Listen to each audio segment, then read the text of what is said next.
Moro vaan kaikille, tervetuloa uuden videon pariin ja tässä videossa mä näytän teille miten tehdään ollie sormiskeitillä. Mennään videon pariin.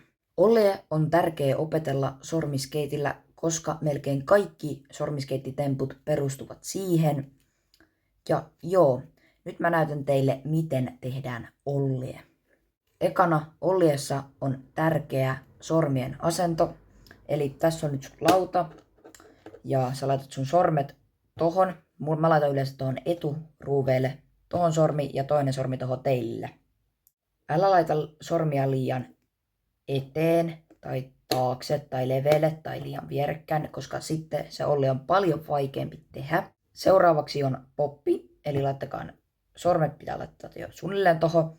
Ja sitten pitää tehdä poppi, eli se on semmonen tämmönen. Älä hakkaa sitä liian kovaa siihen pöytään, kun sit se ei oikein lähe, vaan hallinnoitu poppi. Noin. Seuraavaksi laudan liike. Laudan liike on semmonen, että silleen, että kun sä poppaat sun teilin, sä liikutat samalla sun sormea kohti nokkaa, tätä nokkaa täällä. Eli sä menet sen niinku laudan mukana silleen, että se menee eteenpäin. Se suoristaa sen laudan ilmassa ja se tekee siitä sen ollien, eli sä niinku poppaat ja niinku meet sen mukana. Työnnät etusormi kohti nokkaa, kun sä poppaat, sit tälleen ja sit se menee siitä.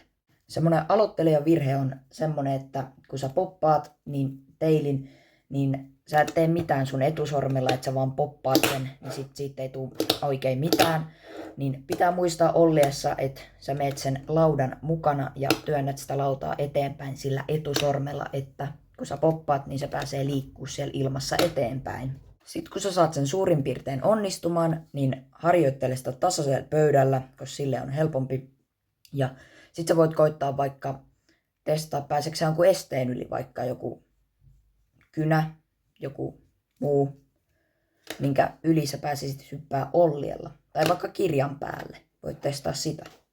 Ollien harjoittelussa tulee semmosia virheitä, että lauta saattaa lentää pois alta. Se on se, kun sä poppaat liian kovaa, niin sit se niinku lähtee silleen, miten sä et haluis, että se lähtee. Jos sun lauta ei lähde ilmaan, niin muista se hallinnoitu poppi ja etusormeen eteenpäin, niin kyllä se siitä menee sitten ilmaan. Ja tämän ollien tekeminen vaatii harjoittelua, joten älä turhaudu, jos sä et niin saa sitä vaikka 10 minuutissa opeteltu, että siinä menee hetki opetella ollie kunnolla. Tässä on vielä teille kunnon ollie.